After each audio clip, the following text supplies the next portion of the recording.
Hey guys, welcome back to Jab Studies Meant Fun, and today we're going to start with Radiology Part 2. This will be the respiratory part. Okay, we're done with one part of respiration and now we're going to talk about the second part. So without further ado, let's start. So guys, we already talked about bronchiectasis in medicine. So let's talk about the features in the radiology which you see. First of all, what is bronchiectasis, guys? It is irreversible permanent dilatation. What are the hints you guys are going to find in the question in the examination is, guys, first of all, you will be having an elderly patient. They will ask you what is the most common lobe, guys. The most common lobe is going to be the lower lobe. And which side, guys, it is going to be? It is going to be the left side. Okay. If they'll ask you, guys, what is the best investigation of choice? The best investigation of choice is going to be your HRCT, which is high resolution CT scan. Remember, options will have bronchoscopy also. You will be tempted, but no, the answer is going to be HRCT. What are the signs, guys, you are going to find in bronchiectasis? One is going to be your Tramp-Track sign. Multiple times they have asked. Signet ring sign will be there, and the honeycomb sign. So let us see them also. So over here, guys, you can see over here these lines which are there, right?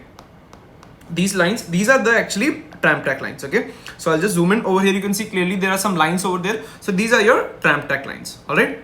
Next, guys, over here you can see as well there are the Tramp-Track lines over here in HRCT. These are the Tramp-Track lines. And also you have the signet pattern over here. Okay, I'll just remove this so that it will be easy for you guys to see later on. Over here, guys, you'll have the signet pattern over here, signet ring pattern. Like, see over here, one circle over here and little dark, or like a little whitish opacity over here. So this is your signet pattern will be there. All right. And then you'll have the honeycomb pattern. Guys, honeycomb pattern is also seen in interstitial lung disease. So if I'll ask you guys, what is bronchiectasis? Is it a restrictive lung disorder or is it an obstructive lung disorder? It is a obstructive lung disorder. So in obstructive lung disorder, remember I talked about one reversible and irreversible. Reversible was asthma. In irreversible one, you had COPD and bronchiectasis. And what is obstructive lung disease, guys? When the ratio of FEV1 by FVC is more or less, it is less than 0.7. Is less than 0.7. So it's all about integration, so that we'll keep on revising again and again. All right. So as I said, you in interstitial lung disease also you'll have a similar honeycomb-like pattern. So let's talk about some infections, right? So in the infections, guys, a very favorite infection, that is TB. What are the features in TB, guys? You will get to see some unilateral. Remember we discussed this earlier also. Unilateral hilar enlargement. Unilateral hilar lymphadenopathy also can be there. You will see over here there are cavitations. You can see cavitations which with respect to TB. Another thing which you see over here, that is your miliary TB. Multiple, it's like a snowstorm like appearance, right? So then this is your miliary TB. Another sign which you guys can see over here, you can see like it's a roots are there, like it's basically like some roots are there, right? So you can see over here. So this sign is actually known as tree in bud sign. Okay, so you can see some branching over here on HRCT again. So this is your tree in bud sign. So guys, remember, tree in bud sign is not a specific character. It can be seen in other conditions also. Okay, it's not a specific in TB. Okay, another feature you guys can see is, first of all, you can see over here, see this black one is, guys, this is air, and over here fluid is now kind of grayish right over here. So then this is basically fluid. So you can see bilateral pleural effusion, a common finding with respect to TB. Along with this, guys, you can see over here there are some enhancements, like there is a border and then surrounded which there is some, like, you know, necrotic tissue and something like this. So this is basically your rim enhancing necrotic lymph nodes. A classic feature over here overall. So guys, remember one more time, cavitations. You will have hilar involvement. So you will have hilar involvement over here. Then you will have miliary TB. You will have tree in bud sign. Okay. Along with that, you can see over here rim enhancing necrotic lymph nodes, and also with that you can see bilateral pleural effusion. So these are the main features you need to remember with respect to respiratory TB. Moving on, guys, let's talk about infections. Now, when you talk about infections, Klebsiella pneumoniae, guys, one very important history you get, which is your red currant jelly sputum, right? Red currant jelly sputum. Where do you see red currant jelly stool? That is seen in intussusception. Okay, we'll talk about intussusception more in surgery. So guys, in Klebsiella pneumonia, we are getting to know this is upper lobe pneumonia. How do we know this is upper lobe? If you divide the line over here, how I said, one is in the right side, you have two fissures, right? One is your horizontal fissure and your oblique fissure. Over here will be your middle lobe. Over here is going to be your lower lobe, and this upper part is your upper lobe. So now we know this is an upper lobe consolidation, which is pneumonia. How do you know this is Klebsiella pneumonia? Guys, if you see clearly, there is a bulging fissure. So remember guys, along with the history, red currant jelly sputum with bulging fissure. That is a feature suggestive of Klebsiella pneumonia. Again, you see over here you will have bulging fissure. Okay. Next condition, guys, you will have air-filled sacs, which is known as pneumatoceles. Which are the two conditions where do you see pneumatocele, guys? First one you'll remember, it is going to be Staphylococcus aureus. Now guys, this is no ordinary Staphylococcus aureus. You need to remember this is methicillin resistant Staphylococcus aureus. And guys, what will be the drug of choice for methicillin resistant Staphylococcus aureus? Very good, it is going to be vancomycin. Okay, it is going to be vancomycin. Okay, it is going to be vancomycin. Okay. And remember guys, vancomycin is a drug which causes one syndrome. Okay, it is related to a color. So tell me what is the syndrome which is caused by vancomycin? Comment below. Okay, because if I'll answer it right now, it will be passive. So try to search for it if you do not know, so that you'll remember, you'll retain that information for longer time. So guys, we talked about Staphylococcus aureus. That is one cause of pneumatoceles. Another condition, guys, is in case of HIV, when a patient is immunocompromised, and then when you find the X-ray, you don't find any specific feature, but then you find this pneumatoceles. Guys, the causative organism in this condition is going to be pneumocystic Jabberwocky. Okay, pneumocystic Jabberwocky. They will ask you what is the drug of choice, guys, in pneumocystic Jabberwocky. The drug of choice in pneumocystic Jabberwocky is cotrimoxazole. Okay, cotrimoxazole is a combination of, again the spelling is wrong, please don't mind me. Okay, it's a combination of trimethoprim and sulfamethoxazole, right? The ratio, remember I told you about the ratio, that is going to be 1:5, where S looks like 5. So that is going to be 1:5. Cotrimoxazole, okay? It is sequential inhibition. This is the drug of choice. And what would be the CD4 count with respect to pneumocystic Jabberwocky, guys? It is going to be around 200 or less than 200. Okay, so this is all about pneumatocele. Next, guys, let's talk about Aspergillosis. Okay, so you'll have three conditions which is related to Aspergillosis. As you guys know, it is going to be a fungus. Remember, it is going to be a septated fungus. So how do I remember this? A for Aspergillosis. So ek to septate aa gaya, and along with this A, which will be giving me an idea of acute angle. Okay, the septates are going to be acute in nature. Okay, don't remember, it's not a septate, it is septate. Okay, but it is acute angle.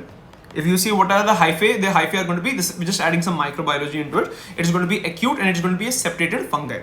Okay, so what are the different kind of diseases you see with respect to Aspergillosis in the respiratory tract? First thing, guys, if you have a history of asthma,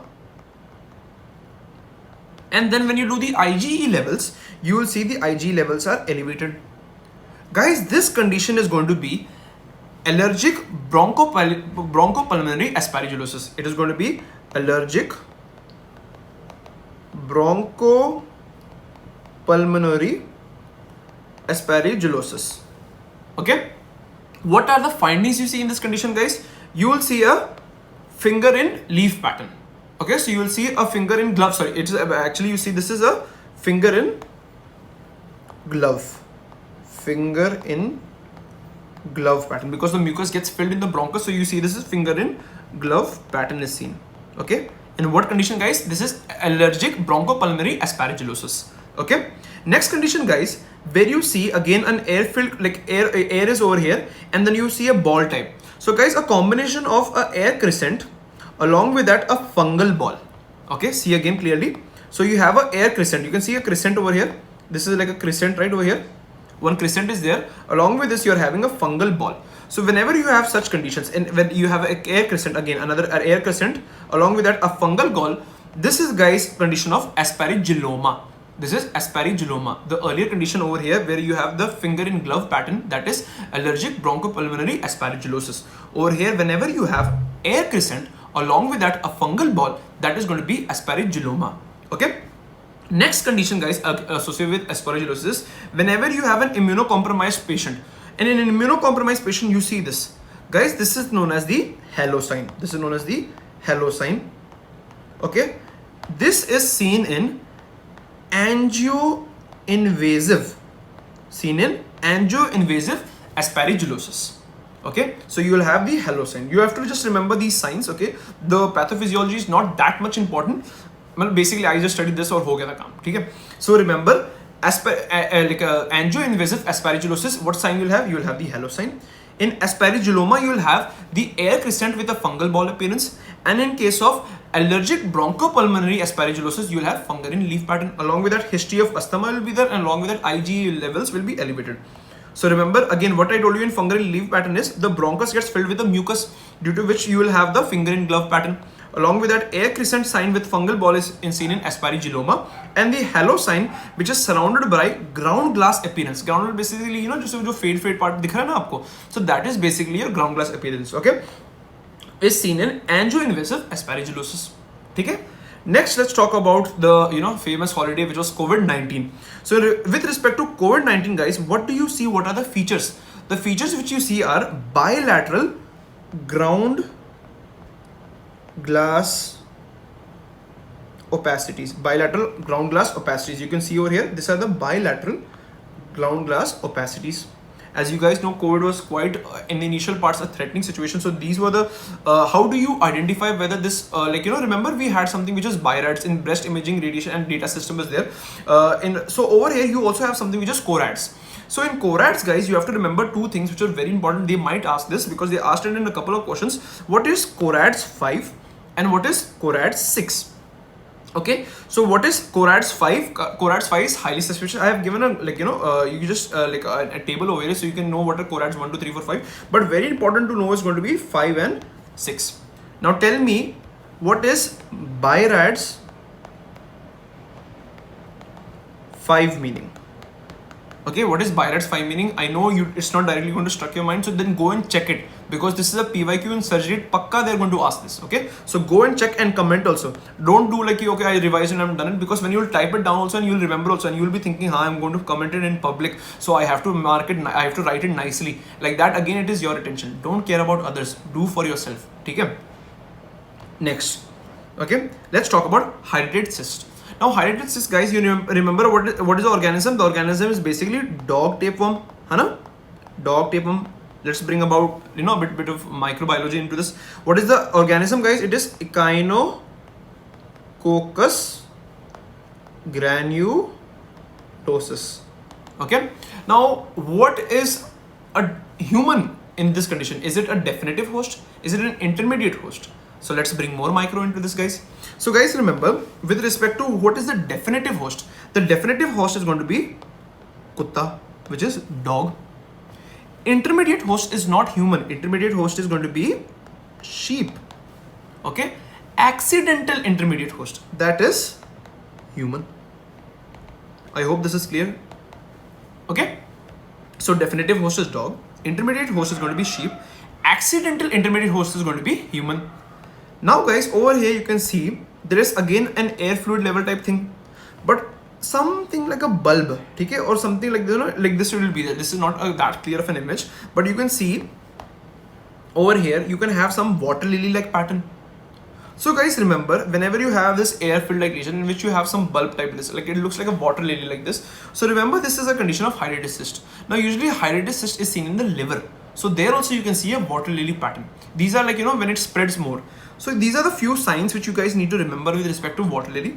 One is going to be rising sun, again water lily, meniscus sign, separate sign. This also they have asked once, and then is your other signs which they can ask, maybe Kumbo sign will be there, okay, or your spherical cyst. But remember guys, water lily, rising sun, and the serpent sign. Okay, these are the three which you have to remember with respect to hydatid cyst. Remember guys, if not with respect to the lung management, if in surgery we go in the management of a hydatid cyst, usually you do pair. pair will be the aspiration and resolution, everything like that. We'll talk more about that in surgery. Along with that, the drug which is given, that is going to be your albendazole. Okay. Next, guys, let's talk about the air fluid levels. Now, as we will summarize, because we have already talked about, one we have already talked about is the Hydatid cyst we has air fluid. But what are the other conditions which we see? The other conditions which we see, guys, one is going to be here where a history comes, like as we discussed this earlier, maybe a person who had aspiration. Due to which aspiration is usually caused by the infection should be causing aspiration pneumonia will be anaerobic. And what was that condition, guys, where we talked about like person who had drank bang, who slept for 2 days and then he woke up with high grade fever, chills, productive cough. This is basically nothing but lung abscess, which is caused by anaerobic like bacteria, right? So you can give the drug of choice as clindamycin also, or metronidazole will be with respect to what is the causative organism. Usually if they will ask you, what I have read is कि lung abscess में clindamycin we give. Okay. Another condition, guys, is just like, see over here it is more clear. You can see something like this. This is here in case of a Hydatid cyst. Again, you will have the history which will help you out. But remember, this is also a condition of Hydatid cyst. Another where air fluid level is seen. And another, guys, where there is proper parallel line in which above air is there and below water is there. What is this condition, guys? This is your Hydropneumothorax. Okay, it's your Hydropneumothorax. So remember these 3 conditions in which you see an air fluid level. Abscess, again you see with respect to history. Hydatid cyst, water lily pattern, rising sun, serpent sign. Hydropneumothorax. Hydropneumothorax can also be seen in a condition which is known as Boerhaave syndrome, which is spontaneous esophageal perforation. What happens is, as you guys know, in the lower part of the esophagus, in the left part, it is usually weak. Okay, so because of which there can be rupture, and usually you will have a left-sided hydropneumothorax associated with the other findings like crepitations, hemam, crunch, and much more. That we'll talk about in surgery. Okay, next, guys, let's talk about sarcoidosis. So, guys, in sarcoidosis, you will see obviously there are like a higher lymph node enlargement, but like involvement. But along with this, you can see the lymph nodes have given a sign. Okay, so it's like 1, 2, 3 sign. So remember, this is also known as 1, 2, 3 sign, also known as garland sign. Like a necklace. Okay, garland sign, 1, 2, 3 sign or garland sign. Another thing which you get to see is clearly, if you see, this is something which is known as your eggshell calcifications. Okay, what is this known as, guys? This is known as your eggshell calcifications. Now, where are the conditions you see eggshell calcification, guys? You can see eggshell calcification in sarcoidosis. You can see it in silicosis. You can also see it in post-radiation lymph nodes. They appear as eggshell calcifications. Okay, post-radiation lymph nodes. So this is something about sarcoidosis. Let's talk about the medicinal part. Again, the integration wala thing. Okay, so with respect to integration, what are the key features which you have to remember with respect to sarcoidosis? So one thing is going to be, you will have erythema nodosum. Okay. Another thing is, on the scan, on a gallium scan, because of the enlargement of the salivary and the lacrimal glands, you will have something which is known as the panda sign. This is your panda sign on gallium scan. Same on the gallium scan, when you do a thorax wala sign, you will have which is known as something as the lambda sign. You can see over here, right? This is your lambda sign. Okay. What are the features, guys? What about the calcium levels in sarcoidosis? It is low or high? It is high. You will have hypercalcemia. What about the ACE levels? Okay, that is also going to be raised. Okay, and what type of granuloma do you see in sarcoidosis? Is it caseating? No, it is non-caseating granuloma seen in sarcoidosis. Okay, very good. Next, so answer this also. We'll talk about patho also in the upcoming subjects. But what are the examples of caseating granuloma? At least name one of them. So like that, you will have a revision as well. Okay, what are caseating granulomas example? Okay, there are 3, 4. Next, now which we have already discussed in pedia, but again it's respiratory, so let's bring a integrate it together. If a patient comes with a history of respiratory distress, patient was a preterm child, and then when you see you had white out lung, this is nothing but hyaline membrane disease, or also known as respiratory distress syndrome. Okay, so again, remember I told you, whatever are parenchymal involvement, if any parenchymal involvement is there, you will have the air bronchogram sign. So you can see some black things. So these are the bronchus which are not getting involved. So these are your parenchymal issue, that is known as your hyaline membrane disease. Okay, Next condition, guys, and what is the management? You have to give supportive oxygen treatment, and at the end you have to give surfactant, that also through the endotracheal route. Okay. Next condition, guys, is your congenital diaphragmatic hernia. How do I know this is congenital diaphragmatic hernia? Because there is a defect there, because of which all the bowels have gone up. So you can see all the bowel, the bowel ka signs which are there, all the images, you can see all the bowels are present on the chest. Now, because what happens, why there is respiratory distress in this is because the bowels are there, they are taking the place of the lungs. So the lungs cannot be able to inflate, due to which there will be furthermore pulmonary hypoplasia. That is why, guys, remember, in case of the resuscitation, bag and mask ventilation is contraindicated in CDH. Why is it contraindication? Just imagine, because if even you're blowing the air, okay, with the help of bag and mask, there is some air which is going through the esophagus, and again it goes to the intestines, and when it goes again to the intestines and all, because of the defect over there, it goes up, the furthermore the bowel inflates, and furthermore decreases the size of the lung, causing pulmonary hypoplasia. That is why, remember, guys, in CDH, bag and mask ventilation is contraindicated. Okay. Next, guys, let's talk about the famous popcorn calcification, and let's integrate everything. Where do you see popcorn calcification in a respiratory condition? That is seen in pulmonary hamartoma. Where do you see popcorn calcification in breast? That is seen in fibrous adenoma. In brain, you see it in cavernomas.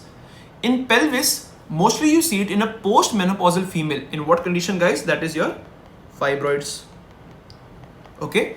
And where do you see popcorn calcification in the bone? It is seen in chondrosarcoma.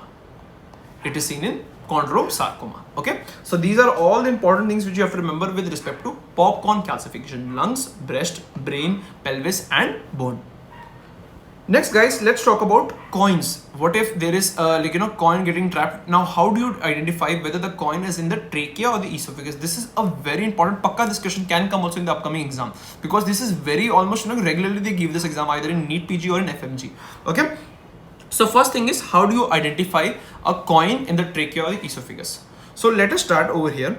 Remember, guys, whenever you check with respect to any X-ray, right, when mostly of the time you see this AP wala X-ray rather than the lateral wala X-ray. So mostly we are going to talk about the AP wala X-ray. So if you see what is the spelling of esophagus, guys, ESOPHAGUS. So just write it over here. ESO. So over here you can see O, PHAGUS.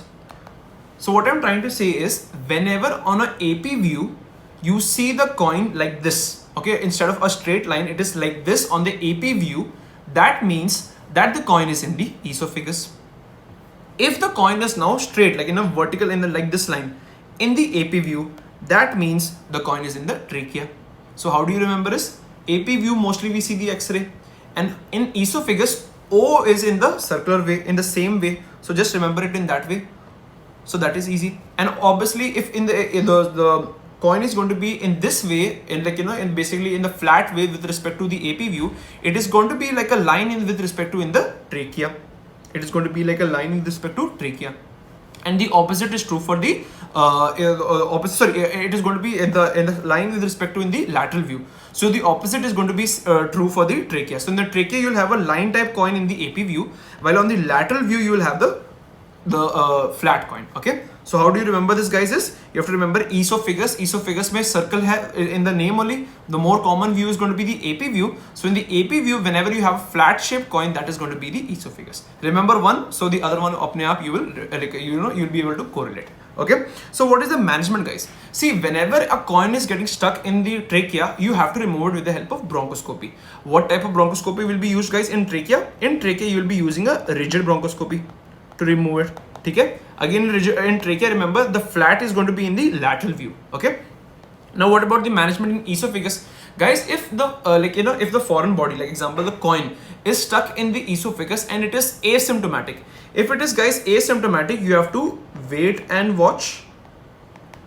But if it is, oops,